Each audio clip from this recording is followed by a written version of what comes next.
लेकिन इस बीच बड़ी खबर अपने दर्शकों को बता दें, जहां प्रेस कॉन्फ्रेंस शुरू हो गई है।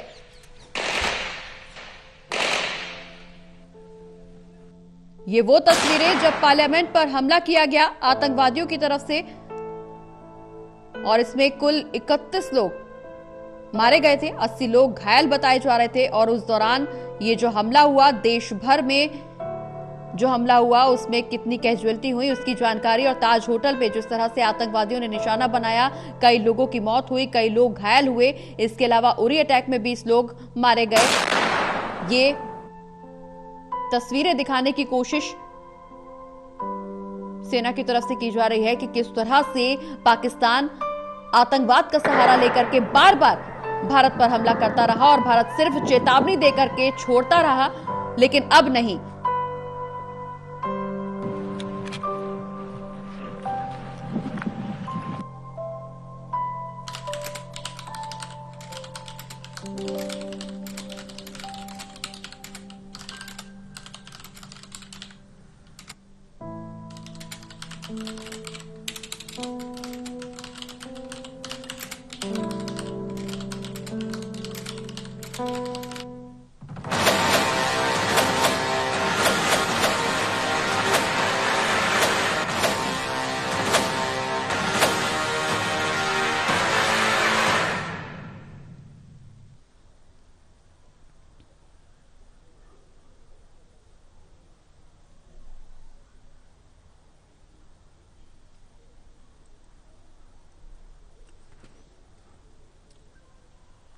नमस्कार। इस ब्रीफिंग में शामिल होने के लिए आप सभी का धन्यवाद। जैसा कि आप सभी जानते हैं, 22 अप्रैल 2025 को लश्कर-ए-तैयबा से संबंधित पाकिस्तानी और पाकिस्तान प्रशिक्षित आतंकवादियों ने भारत में जम्मू और कश्मीर के पहलगाम में भारतीय पर्यटकों पर बर्बरतापूर्ण हमला किया। 25 भारतीयों और एक नेपाली नागरिक को कायरतापूर्ण मौत के घाट उतार दिया गया। मुंबई के 26 नवंबर 2008 के हमलों के बाद यह भारत में हुई किसी आतंकवादी हमले में मारे गए आम नागरिकों की संख्या की दृष्टि से सबसे गंभीर घटना है। पहलगाम का हमला अत्यधिक बर्बरतापूर्ण था, जिसमें वहां मौजूद लोगों को करीब से और उनके परिवारों के सामने सिर पर गोली मारी गई। हत्या के इस तरीके से परिवार के सदस्यों को जानबूझकर आघात पहुंचाया गया। साथ ही उन्हें यह नसीहत भी दी गई कि वे वापस जाकर इस संदेश को पहुंचा दें। यह हमला स्पष्ट रूप से जम्मू और कश्मीर में बहाल हो रही सामान्य स्थिति को बाधित करने के उद्देश्य से किया गया था। चूंकि पर्यटन फिर से अर्थव्यवस्था का मुख्य आधार बन रहा था, इस हमले का मुख्य उद्देश्य इसे प्रतिकूल रूप से प्रभावित करना था। पिछले वर्ष आप सभी जानते हैं 2.25 करोड़ से अधिक पर्यटक कश्मीर आए थे। इस हमले का मुख्य उद्देश्य इसलिए संभवतः यह था कि इस संघ राज्य क्षेत्र में विकास और प्रगति को नुकसान पहुंचाकर इसे पिछड़ा बनाए रखा जाए और पाकिस्तान से लगातार होने वाले सीमा पार आतंकवाद के लिए उपजाऊ जमीन बनाने में सहायता की जाए। हमले का यह तरीका जम्मू और कश्मीर और शेष राष्ट्र दोनों में सांप्रदायिक दंगे भड़काने के उद्देश्य से भी प्रेरित था। इसका श्रेय सरकार और भारत के सभी नागरिकों को दिया जाना चाहिए कि इन प्रयासों को विफल कर दिया गया। एक समूह ने खुद को रेजिस्टेंस फ्रंट TRF कहते हुए इस हमले की जिम्मेदारी ली है। यह समूह संयुक्त राष्ट्र द्वारा प्रतिबंधित पाकिस्तानी आतंकवादी समूह लश्कर-ए-तैयबा से जुड़ा हुआ है। यह उल्लेखनीय है कि भारत ने मई और नवंबर 2024 में संयुक्त राष्ट्र की 1267 कमेटी की सैंक्शंस मॉनिटरिंग टीम को अर्धवार्षिक रिपोर्ट प्रस्तुत की थी, जिसमें TRF के बारे में साफ इनपुट दिए गए थे। इससे पाकिस्तान स्थित आतंकवादी समूहों के लिए कवर के रूप में TRF की भूमिका सामने आई थी। इससे पहले भी दिसंबर 2023 में भारत ने इस टीम को लश्कर तैयबा और जैश ए मोहम्मद के बारे में सूचित किया था, जो टीआरएफ जैसे छोटे आतंकवादी समूहों के माध्यम से अपनी गतिविधियों को संचालित कर रहे हैं। इस संबंध में 25 अप्रैल को यूएन सिक्योरिटी काउंसिल प्रेस वक्तव्य में टीआरएफ के संदर्भ को हटाने के लिए पाकिस्तान के दबाव पर भी ध्यान दिया जाना चाहिए। पहलगाम आतंकवादी हमले की जांच से पाकिस्तान के साथ आतंकवादियों के संपर्क उजागर हुए हैं। रेजिस्टेंस फ्रंट द्वारा किए गए दावे और लश्कर तैयबा से ज्ञात सोशल मीडिया हैंडल द्वारा इसको रीपोस्ट किया जाना इसकी पुष्टि करता है। चश्मदीद गवाहों और विभिन्न जांच एजेंसियों को उपलब्ध अन्य सूचनाओं के आधार पर हमलावरों की पहचान भी हुई है। हमारी इंटेलिजेंस ने इस टीम के योजनाकारों और उनके समर्थकों की जानकारी जुटाई है। इस हमले की रूपरेखा भारत में सीमा पार आतंकवाद को अंजाम देने के पाकिस्तान के लंबे ट्रैक रिकॉर्ड से भी जुड़ी हुई है, जिसके लिखित और स्पष्ट दस्तावेज उपलब्ध हैं। पाकिस्तान दुनिया भर में आतंकवादियों के लिए एक शरण स्थल के रूप में पहचान बना चुका है। यहां अंतर्राष्ट्रीय स्तर पर प्रतिबंधित आतंकवादी सजा पाने से बचे रहते हैं। इसके अलावा पाकिस्तान ने इस मुद्दे पर विश्व और फाइनेंशियल एक्शन टास्क फोर्स जैसे अंतर्राष्ट्रीय मंचों को जानबूझकर गुमराह करने के लिए भी जाना जाता है। साजिद मीर का मामला, जिसमें इस आतंकवादी को पाकिस्तान ने मृत घोषित कर दिया था और फिर अंतर्राष्ट्रीय दबाव के परिणाम स्वरूप वो जीवित पाया गया, इसका सबसे स्पष्ट उदाहरण है। यह स्वाभाविक है कि पहलगाम में हुए इस हमले से जम्मू और कश्मीर के साथ साथ भारत के अन्य भागों में भी आक्रोश देखा गया। हमलों के बाद भारत सरकार ने स्वाभाविक रूप से पाकिस्तान के साथ संबंधों को लेकर कुछ कदम उठाए। आप सभी उन निर्णयों से अवगत हैं जिसकी घोषणा 23 अप्रैल को की गई थी। तथापि यह आवश्यक समझा गया कि 22 अप्रैल के हमले के अपराधियों और उनके योजनाकारों को न्याय के कटघरे में लाया जाए। हमलों के एक पखवाड़े के बाद भी पाकिस्तान द्वारा अपने क्षेत्र या अपने नियंत्रण वाले क्षेत्रों में आतंकवादियों की इंफ्रास्ट्रक्चर के विरुद्ध कार्यवाही करने के लिए कोई स्पष्ट कदम नहीं उठाया गया है। उल्टे वो इनकार करने और आरोप लगाने में ही लिप्त रहा है।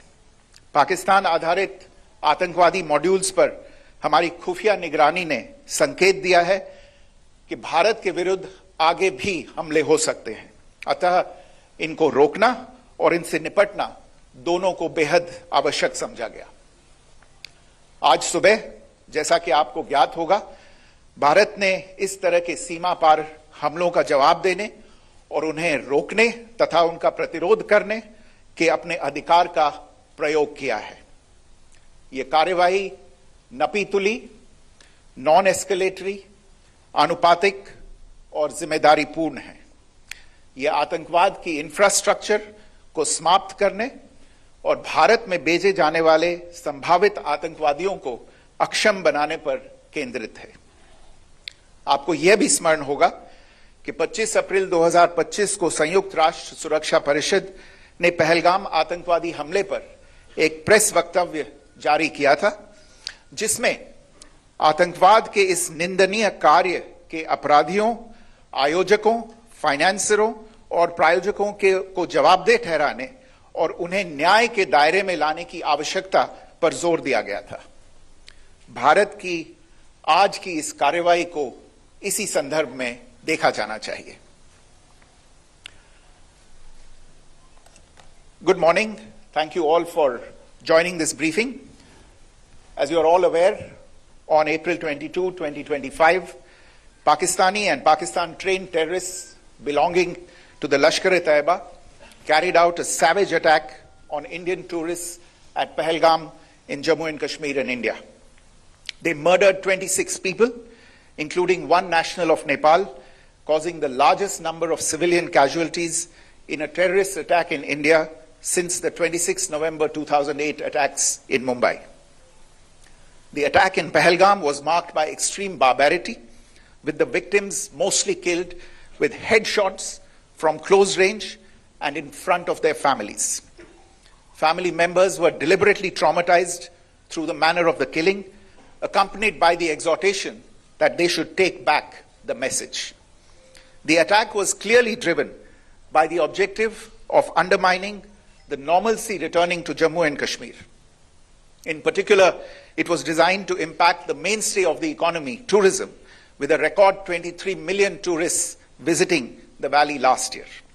The calculation, presumably, was that harming growth and development in the Union Territory would help keep it backward and create fertile ground for continued cross-border terrorism from Pakistan. The manner of the attack was also driven by an objective of provoking communal discord, both in Jammu and Kashmir and the rest of the nation. It is to the credit of the government and the people of India that these designs were foiled. A group calling itself the Resistance Front has claimed responsibility for the attack. This group is a front for the UN-proscribed Pakistani terrorist group Lashkar-e-Taiba. It is notable that India had given inputs about the TRF in the half-yearly report to the monitoring team of the UN's 1267 Sanctions Committee in May and November 2024, bringing out its role as a cover for Pakistan-based terrorist groups. Earlier too, in December 2023, India had informed the monitoring team about Lashkar and Jaish-e-Mohammed operating through small terror groups such as the TRF. Pakistan's pressure to remove references to TRF in the April 25 UN Security Council press statement is notable in this regard. Investigations into the Pahalgam terror attack have brought out the communication notes of terrorists in and to Pakistan. The claims made by the Resistance Front and their reposting by known social media handles of the Lashkar-e-Taiba speak for themselves. Identification of the attackers based on eyewitness accounts as well as other information available to law enforcement agencies has also progressed. Our intelligence has developed an accurate picture of the planners and backers of this team. The features of this attack also tie in with Pakistan's long track record of perpetrating cross-border terrorism in India, which is well documented and beyond question. Pakistan also has a well-deserved reputation as a haven for terrorists from around the world, with internationally proscribed terrorists enjoying impunity there. In addition, Pakistan has been known to willfully mislead the world and international forums, such as the Financial Action Task Force, on this issue. The Sajid Mir case, in which this terrorist was declared dead and then, in response to international pressure, brought back to life, found alive and arrested, is the most glaring example. The latest attack in Pahalgam has understandably generated deep anger in Jammu and Kashmir and in other parts of India. Following the attacks, the government of India naturally responded with a set of initial measures relating to our engagement with Pakistan. You're all aware of the decisions that were announced on the 23rd of April. However, it was deemed essential that the perpetrators and planners of the 22nd April attack be brought to justice. Despite a fortnight having passed since the attacks, there has been no demonstrable step from Pakistan to take action against the terrorist infrastructure on its territory or on territory under its control. Instead, all it has indulged in are denials and allegations. Our intelligence monitoring of Pakistan-based terrorist modules indicated that further attacks against India were impending. There was thus a compulsion both to deter and to preempt. Earlier this morning, as you would be aware, India exercised its right to respond and preempt as well as deter more such cross-border attacks. These actions were measured, non-escalatory, proportionate, and responsible. They focused on dismantling the terrorist infrastructure and disabling terrorists likely to be sent across to India. You would also recall that the Security Council on 25th April 2025 had issued a press statement on the Pahalgam terror attack, underlining, and I quote, the need to hold perpetrators, organizers, financiers, and sponsors of this reprehensible act of terrorism accountable and bring them to justice, unquote. India's latest actions should be seen in this context. Joining me for this briefing on our actions earlier this morning are Colonel Sophia Qureshi and Wing Commander Vyomika Singh. I will request them to share some details regarding Operation Sindoor with all of you.